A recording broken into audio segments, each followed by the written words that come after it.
If you drive through Denham Springs, Central, or so many other communities across South Louisiana today, you would probably never know what happened here 10 years ago. The streets are busy. The homes have been rebuilt. The water is long gone. But for the people who lived through the flood of 2016, the journey did not end when the water went down. It continued, one stud, one wall, one floor, one memory at a time. The flood lasted only days. So 2 days, 20 plus inches of rain. How do you envision 3 times the capacity of Lake Pontchartrain? In just 48 hours, enough water fell across South Louisiana to fill Lake Pontchartrain 3 times. We came down to rescue them, and all of a sudden we realized that we weren't the rescuers anymore. We needed rescuing ourselves. Recovery took months. I was mad at the Lord. For many families, it took years. I had no idea what gutting a home after a flood entailed, but I found out. And in some ways, it continues today. Several times we felt like, is it all worth it? Should we just walk away from it? This isn't just a story about a natural disaster. How high the water ended up finally coming. 50 is 52 inches in City Hall. Think about that. All your computers, all your desks, everything, all the equipment that you work with. It's a story about what happens after. After the rescues, after the headlines, after the national cameras leave. It's about the people who picked up the pieces. It's still emotional. Here we are 10 years later. And it shouldn't be. But it's like, post-traumatic flood syndrome. You never forget. And found a way to keep moving forward. I just feel like we overcame so much, and everything is kind of measured by before the flood and after the flood. The greatest story isn't how people survived the storm. It's how they found the strength to rebuild. Because come hell and high water, Louisiana always finds a way. These are those stories. Take a look down Range Avenue in Denham Springs today. It's hard to imagine it any other way. Cars moving in both directions, businesses open, people going about their day. Nobody expected it to be this bad. But 10 years ago, this very road looked more like a river. Boats replaced cars. Stop signs became measuring sticks for the rising water.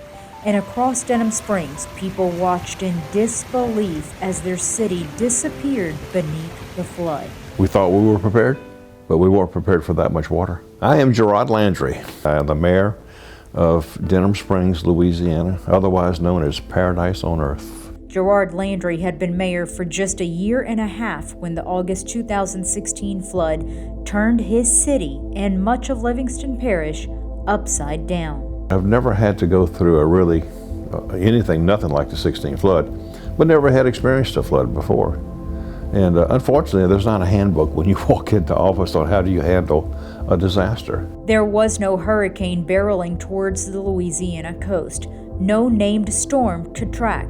Instead, a slow-moving weather system dumped a staggering amount of rain across South Louisiana, water that quickly overwhelmed rivers, bayous, streets, and homes. No one had a sense of what the magnitude was going to be. So 2 days, 20 plus inches of rain, 30 plus inches of rain just up the street here in Watson, and that created the nightmare. What followed would become known as the Great Flood of 2016. It didn't just break the 83 record, it smashed it. August 2016 topped 83 by almost 5 feet. For many, the disaster was both public and painfully personal. Mayor, do you recall us interviewing at Walgreens? You gonna make me cry again?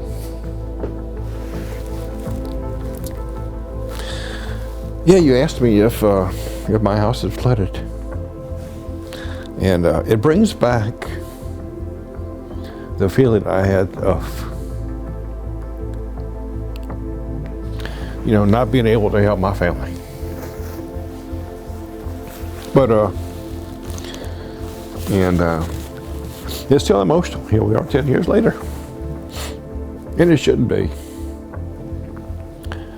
But it's like, post-traumatic flood syndrome. You never forget. And many never did. For years, a hard rain would bring back the anxiety, the memories of water rising, homes flooding, and lives changing in a matter of hours. And Landry wasn't watching it happen from the sidelines. He was in it. The night before the flood, August 12th, Landry remembers meeting with local officials around 6:30. They believed they were ready for what was coming. By the next morning, they realized no one could have been prepared for this. At City Hall, the water was already coming in. I got inside the door and I said, look at this. The water's everywhere now. It was just barely in the building. I called Michelle Hood, the city treasurer, and I said, okay, I'm in the building by myself. What do I need to do? And she said, you need to go, if you can, go to my desk, get the combination for the safe, because we had a big, huge safe the size of this room, right? For all the records that we had maintained over the decades. Open it up, and the hard drives for all the computers are up on the top shelf. Just rip it out, put it in a safe spot, make sure it's in a safe spot. And then if you don't mind, get all the hard drives out of everybody's desk. 2 other men soon joined Landry, trying to save whatever they could, but the water kept rising. And before long, saving City Hall took a back seat to saving themselves. The water came up so fast, we decided we need to get out of here before somebody gets hurt. The water was so strong, the force of the water, 2 of us tried to push the door open and could not. That's how much water pressure there was. And the water was probably, 2.5, 3 feet at that time. How high the water ended up finally coming? 52 inches in City Hall. Think about that. All your computers, all your desks, everything, all the equipment that you work with. So everything that you had pulled, did you put it high enough? Nope. It was kind of a scary moment because the fire department actually sent some guys over in a bateau to get us. And so we got to the downstream doors, if you will. So the water was still high, but it wasn't just pushing on the doors. And so we were able to open the doors and climb out over the rail and jump into a bateau. With City Hall underwater, a Walgreens parking lot became the temporary seat of city government. Milk crates became chairs. The parking lot became a command center. And in the middle of a disaster, the business of rescuing a city continued. A day or so later, Landry set out to see what was left. There was only one way to get around, by boat. And I put the boat in and took off downrange and went across the top of this car that was next to the fire truck, went all the way down to Rushing Road right there where it joins the interstate. And it sounded like the rapids of the Colorado River. And they got a call to rescue somebody, so we're going to go rescue it. I said, let's go. So we had to help this couple get out of their house. I held the boat in place so the firemen could go inside. And how did I keep the boat in place? I was holding onto the gutters on the top of the house. So these people were in their attic. That was one rescue. There were countless others. Stories of neighbors saving neighbors, first responders moving from house to house, and people escaping with little more than the clothes they were wearing. Despite the devastation, no lives were lost within the Denham Springs city limits. But surviving the flood was only the beginning. In the weeks that followed, the water receded, revealing another overwhelming sight. Pile after pile after pile of debris. Furniture, drywall, appliances, and mixed among it, pieces of people's lives that could never be replaced. Family photos, home videos, keepsakes collected over generations. Then came the long process of rebuilding. Denham Springs took a strict approach to permits and floodplain requirements, decisions that were not always easy in a community desperate to get back home. Landry says a decade later, those decisions are paying off. Now our flood risk rating is higher than it's ever been. We're coming up on 10 years. Mm-hmm. What goes through your mind? Thank God we made it. And we did. And that's my encouragement to other mayors that I share our stories with, is that there is a light at the end of the tunnel. You will make it. You will survive. Do you think going through what you went through made you a better mayor? If you're all going through it at the same time, you have a newfound respect for what they're going through. 10 years later, much of Denham Springs looks familiar, but in many ways, the city that emerged from the water was not the same one that went under. Older homes were rebuilt and updated. Some businesses never returned. New ones took their place. And a community that once moved its city government into a parking lot found its way back into a new building. Because of my age, I want to retire, and I hope that people understand why. And I know I'm excited about it, and I think Marianne is.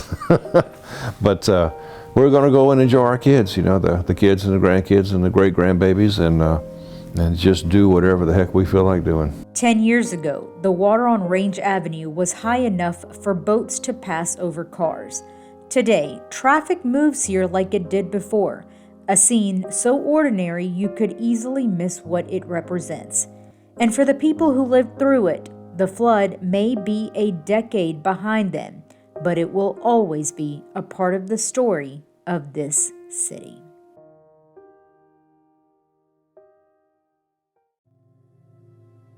Overwhelming. Devastating. Challenging. Overwhelming, devastating, challenging. 3 words, 3 survivors, 3 stories that reflect thousands of others. 10 years ago, South Louisiana faced a flood that redefined what disaster looked like. The water has since receded, but for the people who lived through it, some memories never wash away. Hindsight, I was mad at the Lord. These heavy rains, I get PTSD. I'm like, is it going to come up? The storm lasted only days. The impact is still being felt a decade later. We started having some water seep in, and we were using our patio brush. Cindy Deere never imagined the things she treasured most could disappear overnight. Her family lived in the Forest Ridge subdivision in Denham Springs. It was August 12, 2016. The rain kept falling. It began small, just enough to make them believe they could stay ahead of it. Just kind of broom and sweeping it out. For 14 hours, Cindy and her family swept water back outside. Every time it came in, they pushed it right back out. They thought they were winning. They had no idea the flood was just getting started. We were exhausted. In Central, We watched it slowly come up. Ed Turner heard what so many heard that weekend: "You will be fine." Neighbors had seen flooding before. This would be no different, or so they believed. Woke up with knee-deep water in the house. To people screaming outside and flashing searchlights.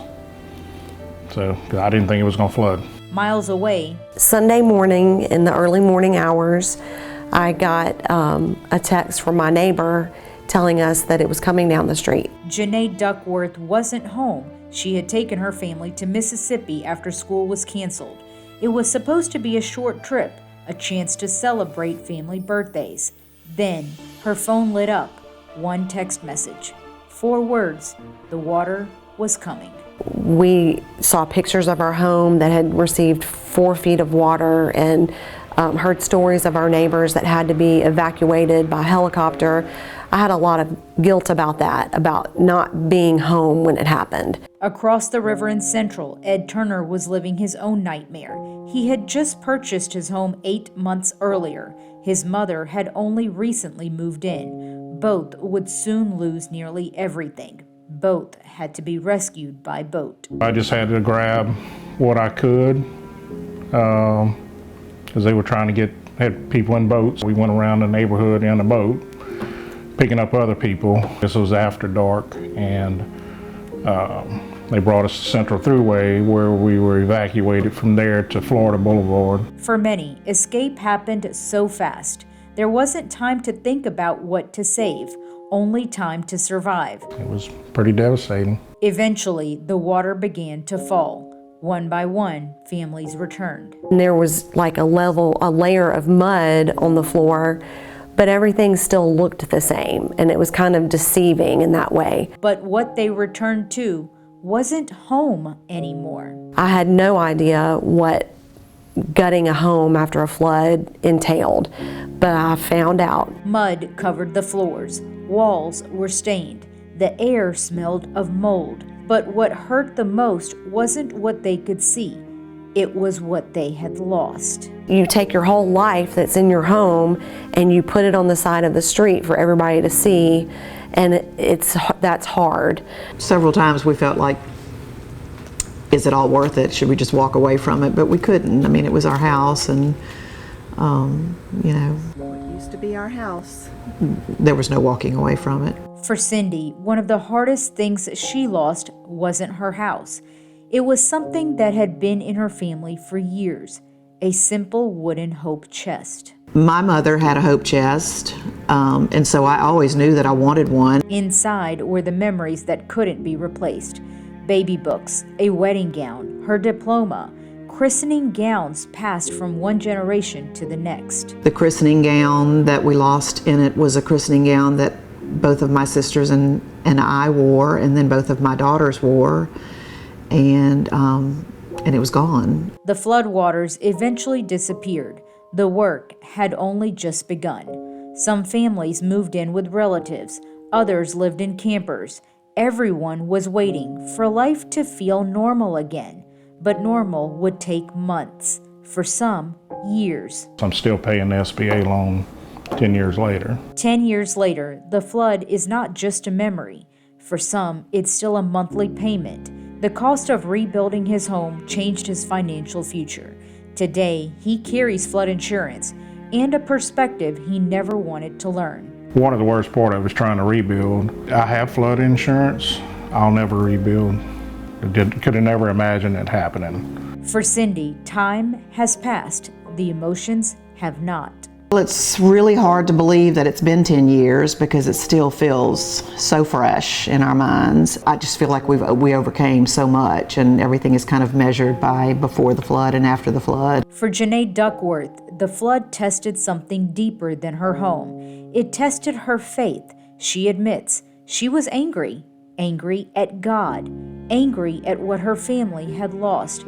But she also says that anger did not last forever. I was mad because we flooded, but when you go through trials, that tests your faith. I flooded, but I still want to be at church on Sunday. I don't stress over stuff anymore. That's what I tell people. I don't stress over that perfect look of things in my house anymore, because it doesn't matter. Sometimes I wish the anniversaries didn't exist because it puts emphasis on that time. That was a very trying time for us. The anniversaries, the photos, the sound of heavy rain, they all have a way of taking people back.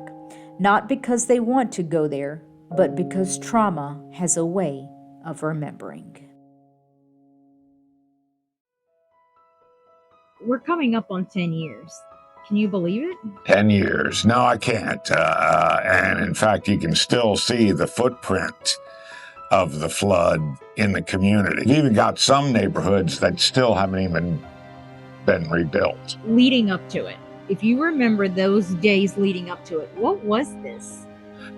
Well, there's some debate about what it was from a meteorological standpoint, but as I recall, really what we had was a disturbance that was crawling from east to west across the northern Gulf. Now, not everybody in the business saw it or gave it much credibility. So no one had a real sense of how heavy the rainfall was under this disturbance. In the days leading up to the flood, we knew we were going to get wet. We knew we were going to get a lot of rain, but never anticipated how much. No one had a sense of what the magnitude was going to be. August 11th, the rain starts to fall. Not a big deal, kind of meeting what we're expecting. No deluge. It was kind of steady hour by hour rains of ½ an inch to an inch per hour. But over 24 hours, that kind of accumulates. But as we get into Friday afternoon, that's when things start to look problematic because it never stopped raining on Friday. And it rained right into Saturday morning. So you basically had what amounted to close to a 48-hour window of relatively steady rain. So 2 days, 20 plus inches of rain, 30 plus inches of rain just up the street here in Watson. And that created the nightmare. The real rise in the water was on Friday, from Friday into Saturday. And it was just a steady rise, almost a foot per hour for better than 24 hours. But even when the rain stopped, the river is still rising. The river rose 30 feet. For everybody in the Denham Springs, Baton Rouge area, the 83 flood, April 83, was kind of the benchmark at that time. And so the question was, or is this an 83 repeat? Well, it looked like an 83 repeat. It didn't just break the 83 record, it smashed it. August 2016 topped 83 by almost 5 feet. At what point did you realize, like, oh my God, sound the alarm? Probably wasn't until Friday afternoon, Friday evening. I mean, again, I'd already pretty much told people we're going to top out above the 83 event, but I never thought beat the 83 event by 5 feet. First of all, you rarely forecast records, very rarely forecast a rainfall record. But the other thing was the rain, big rain, was so widespread, and there was only one place for it to go, in the Amite drainage area. Could you have forecasted what did happen? No, I couldn't have forecasted what did happen in terms of the flooding anyway, because there was nothing to measure it against. We'd never seen flooding even close to that. So the river tops out at 46.2 on Sunday. It was really not until the event was over and we started getting people like you, reporters, were getting out into the field and showing us pictures and,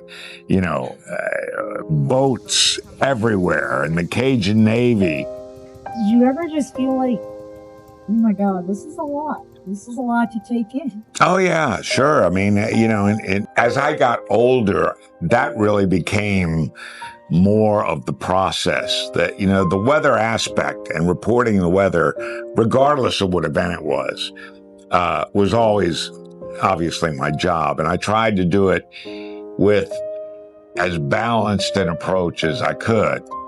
But yeah, when you start seeing these pictures of hundreds of homes and knowing that pictures can't really express the extent of the inundation. Where do you rank the 2016 flood? For the Baton Rouge area, it's obviously number one. No question, that's number one. Katrina still has to be viewed as maybe the biggest footprint, but not as devastating to the local community. 1 in 1,000-year flood, that's what the 2016 flood was. What does that mean? It's statistical translation of what's the likelihood of this event occurring in a particular year.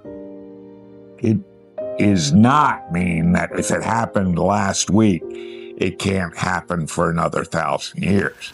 It tends to be a misleading number, and my fear is that the communities have latched onto it as a sign that, okay, we're in the clear.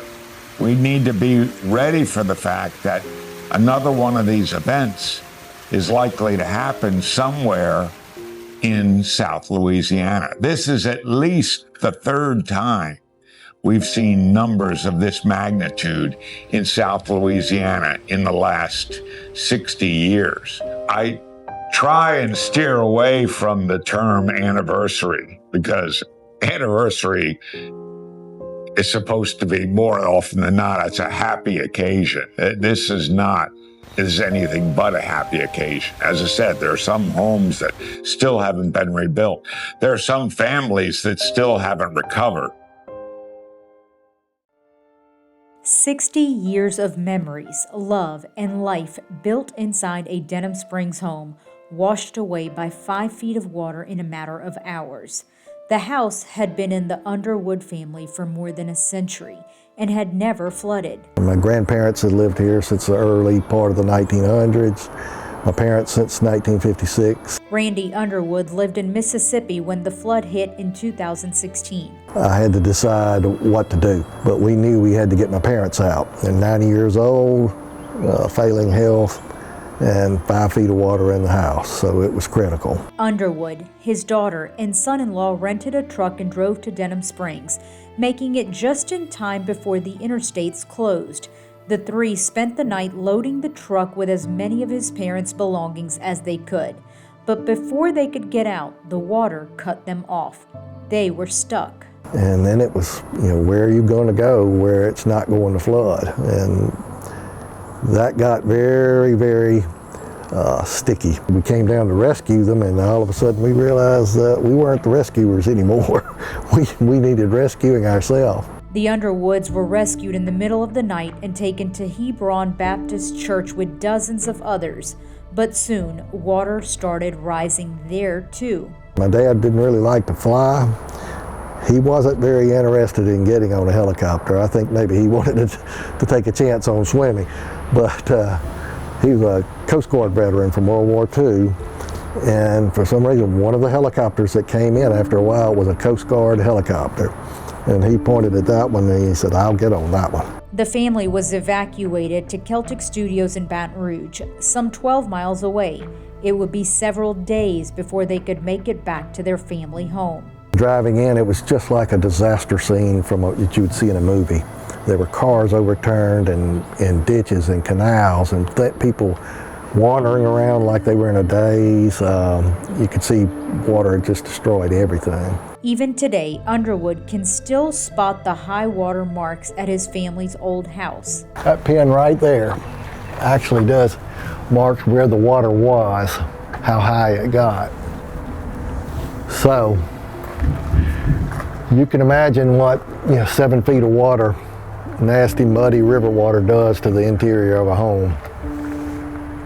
It's bad. Walking back in that house, seeing the destruction and the mud and how awful it smelled and looked, and knowing that there had been 60 years of life in that house, and then this is what you have. But despite the damage, Underwood says there was never a question of whether they would rebuild. This was his parents' home. And they were 90 years old. So the Underwoods got to work, cleaning out the house and beginning the long process of putting it back together. We brought my parents back, and that was, I thought that was going to be the hardest part, but I was just amazed at how calm and strong they were when they walked back in that house. Their neighbor, a contractor, took on the rebuild, and it quickly became a race against time. Underwood's father was sick, and the goal was to get him back before it was too late. They knew his time was limited, and Fidel made it a point to make sure that he got them back in that house. Little by little, the family and their neighbors began putting the home back together. And then one small sign made it feel like the home they knew was finally coming back. The first thing that came back that you could actually resemble what it was before was the swing right here. And I have a picture of my parents sitting in that swing, which they spent many, many days and hours in over time.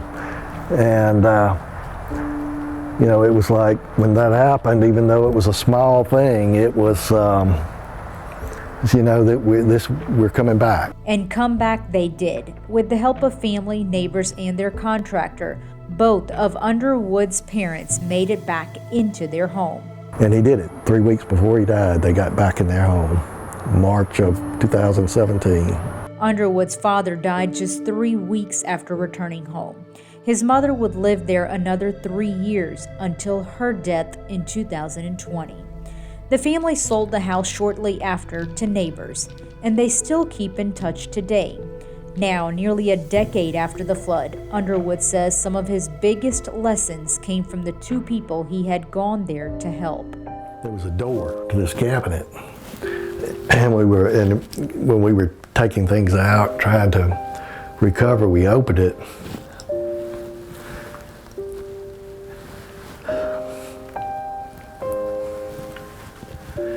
And on the back was a prayer. that my mom had taped up there, you know, long before the flood. And it was basically saying, you know, help me to enjoy and appreciate and not take advantage, not take for granted the good days, because they won't always be good. And to give her strength and faith and calmness to handle the bad days, because they won't always last. And I just remember, whoa, was that ever appropriate for the time? And that's how they handled it.